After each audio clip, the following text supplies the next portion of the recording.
Welcome back into Rover Sports. It's a pleasure to be talking with you guys again. And luckily I have some nice hot stove conversations that we can dive back into. I know that this time before the NFL draft is a little bit drier. And then we're going to go to May. We're going to get some OTAs maybe. June's going to be slow. July maybe a little bit slow. And then August till January, that's our bread and butter. But as we look at some news here, I think that there was one huge story in the NFL. I mean, you have the Masters, you have college basketball, so it still is an entertaining time of year for sports. But really the big storyline was Jim Mora Jr. and what Jim Mora had to say about Josh Rosen. Jim Mora came out and he spoke and he had a private conversation with Peter King, who works at Monday Morning Quarterback, and I like Peter King's work. I think he's a good columnist. I really like his documentaries that he does. When he spends time with like John Lynch, and I like when he has those long diaries. So he's a very, very good writer, one of the best in the profession. And really, Jim Mora said to Peter King, he said Josh Rosen, first he would take Sam Darnold over Josh Rosen, his former player. And then he said with Josh Rosen, he called him a millennial, basically says Josh has a lot of other interests other than football. And basically said that the head coach is going to need to answer a lot of questions from Josh Rosen because Josh Rosen always wants to know the why with everything he's doing. That makes sense to want to know why you are doing something. But it's very different from an old school player that will just put his head down and just trust his head coach like his head coach is the gospel. Also, Jim Mora, basically when you look at Josh Allen, Baker Mayfield, Sam Darnold, Lamar Jackson, Mason Rudolph, guys that were coming out last year in the draft, whether it was Deshaun Watson or Mahomes, this term millennial, this term has other interests than football, this term wants to know the why, needs a challenge. These don't get brought up. This is unique to Josh Rosen. And this is Josh Rosen's collegiate coach that has been with him the last 3 years. A guy that knows how Josh Rosen's going to tick. A guy other than Josh Rosen's parents that pretty much know Josh best, especially in the confines of a football field environment. I don't think that this looks very good for Josh Rosen because Jim Mora, he came out and he can't just completely trash his former player, but he kind of did. And now we can look at Jim Mora and let's get to the conspiracy theorists that are talking about why Jim Mora might have put Josh Rosen in a negative light. First, I think it's in a negative light because he's saying in a very polite way, really, that Josh Rosen's distracted. He complains. He's annoying. He doesn't just listen. But really that he's distracted. Code for likes other things other than football. You know what that means? Has other interests other than. That means he's distracted. That means that he's not dialed in. That means that he doesn't. That means that he might like football, but he's also gonna watch TV shows or do other sports or whatever the guy's into, politics, chess, whatever. Likes other things other than football. When has that ever come up about a prospect before? That's code for he's distracted. He's not all in to football. He's not all in. It's not his life. Let's look at the best players in football. Tom Brady, obsessed. Football's his life. Russell Wilson, obsessed. Drew Brees, Cam Newton, a little bit with fashion and this kind of stuff. He's an inconsistent performer. Aaron Rodgers, though. Marcus Mariota. All these guys, Carson Wentz. Derek Carr. All these guys obsessed with football. Richard Sherman, Josh Norman, love football. Absolutely love it. They wouldn't know what they would do without having the sport of football. And as a quarterback, I mean, you're going to be spending so much time around football, you got to love it. I mean, Paxton Lynch is a guy that's been distracted. Didn't work out. Johnny Manziel, famously more into drugs and partying and drinking and getting hot chicks, didn't really work out for him. There's a couple exceptions, Terry Bradshaw and Joe Namath, but overall, you got to love football, and Josh Rosen says he loves it, but Jim Mora is basically saying that he is distracted from football. Now, let's go to the conspiracy theories here.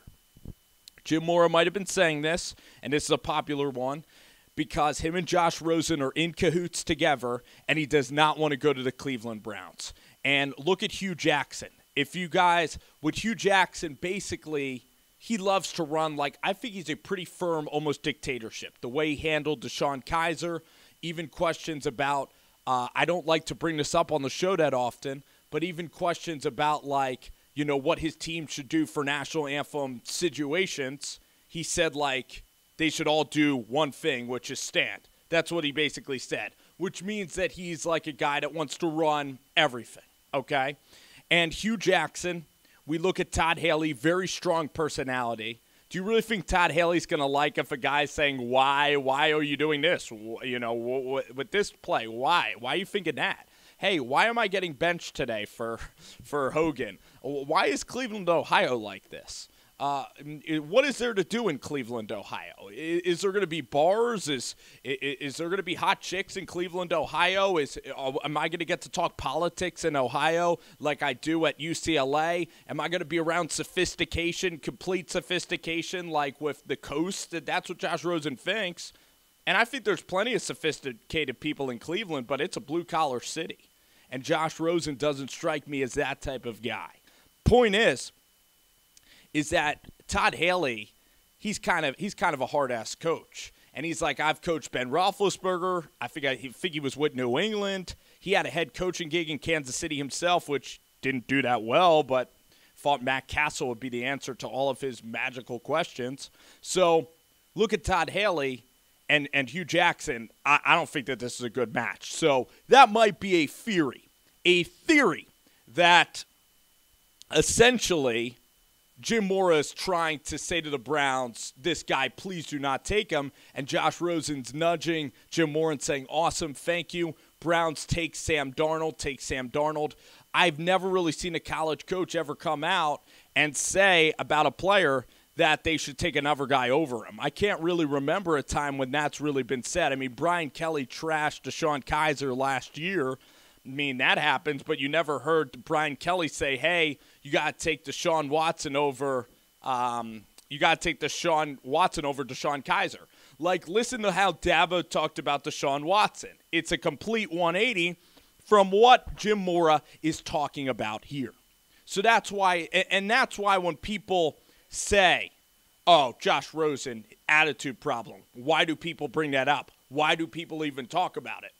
This is the reason, because it's college coach, because this is more than just hearsay. These are legitimate dudes all the time coming out there and saying that this guy is not the easiest guy to coach. Trent Dilfer, Jim Mora saying he's a millennial, basically. Millennial sometimes, this is the context of a millennial. And I'm young, I guess I could speak on this. Millennial soft. Social media. Wants to know the why, not just going to blindly go ahead and do something. And a lot of times millennials, though, are more intellectual because they might like ask those questions and those types of things. Again, I really think that this was in a negative connotation. A lot of this is, I think, fine for actual life, and I still think Josh Rosen's going to be an okay quarterback. The bottom line is, but after I hear this, I don't want the Giants picking them because the Giants are my team. I don't think he has the highest upside because I think that the guys that are obsessed and love game of football more than anything are going to do better than guys that would be okay if they didn't play football. That's just a personal opinion on here.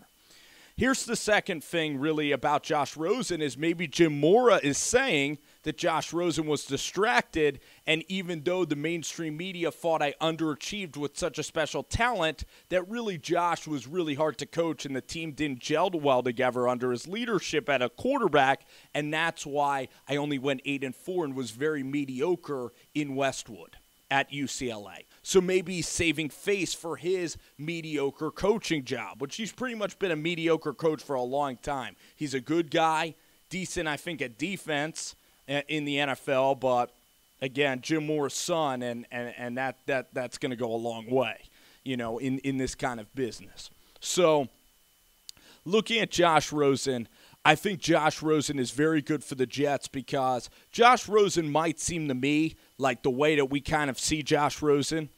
Josh Rosen seems like a Jay Cutler type of guy where he's going to rub people the wrong way. His body language, he's going to be a guy that's very polarizing. Some people are going to love, some people are going to hate. He's going to completely be himself, but he's not going to be the guy that's the rah-rah in your face all the time. He's more of a scientific approach kind of a guy. And that's why Josh Rosen to the Jets is perfect, because this guy is still going to be talented enough to always lead the football team. The guy is smart enough, he's going to know the playbook every time. He probably didn't do as well on the Wonderlic test, because if this guy got a 45 on the Wonderlic test, people would say that he's even so smart that he even is maybe almost too smart for his own good with football. That's my little theory that Josh Rosen, because I think Josh Rosen, I've heard Josh Rosen and Josh Allen speak, and this is no offense actually to Josh Allen or to anybody. Josh Rosen, I'm very surprised on the Wonderlic didn't score higher, and my conspiracy on that is that he didn't try as hard to score on that test. He could have scored in the 40s, but he's being painted as this intellectual scholar in a game that is old school, that is black and white. It is about hitting people all the time. And that's what's so interesting when really looking at Josh Rosen as a prospect. But I think for the Jets, he's great because I don't think his upside is incredible. I think Baker Mayfield has higher upside. I think Darnold or Allen. I think Mayfield's going to have higher upside than Josh Rosen. I believe that Darnold and Allen could completely suck. One of them's going to be awful. Maybe both of them will actually be awful, but Josh Rosen's floor, he will never be a backup in this league. He's always going to get cracks at the apple to start, and that's why if you're a franchise like the Jets, you take Josh Rosen, he's safe, okay? Safe but not incredible. The Giants that have Eli Manning, a Super Bowl championship quarterback, Hall of Fame quarterback, you don't want to take a guy that's not going to be absolutely just unreal special. And that's why I think the Giants should wait. I think Davis Webb has higher potential. I would take Webb. I'd take, Baker Mayfield out of this class. If the Giants go with Josh Allen, I can even see it more, except that's clearly not in my plans. I already told you, no quarterback, no quarterback, no quarterback, no quarterback. Saquon or Bradley Chubb, and then Nelson as the three options. So anyway, guys, interesting plot developments with Jim Mora Jr. and Josh Rosen. That is why we are talking about Rosen. It's not a fake story. It's not like I'm obsessed talking about Josh Rosen. Literally, it ain't a stereotype. It ain't something that we could just sweep under the rug. Maybe people love Josh Rosen. It's a real concern, and it's real, okay? It's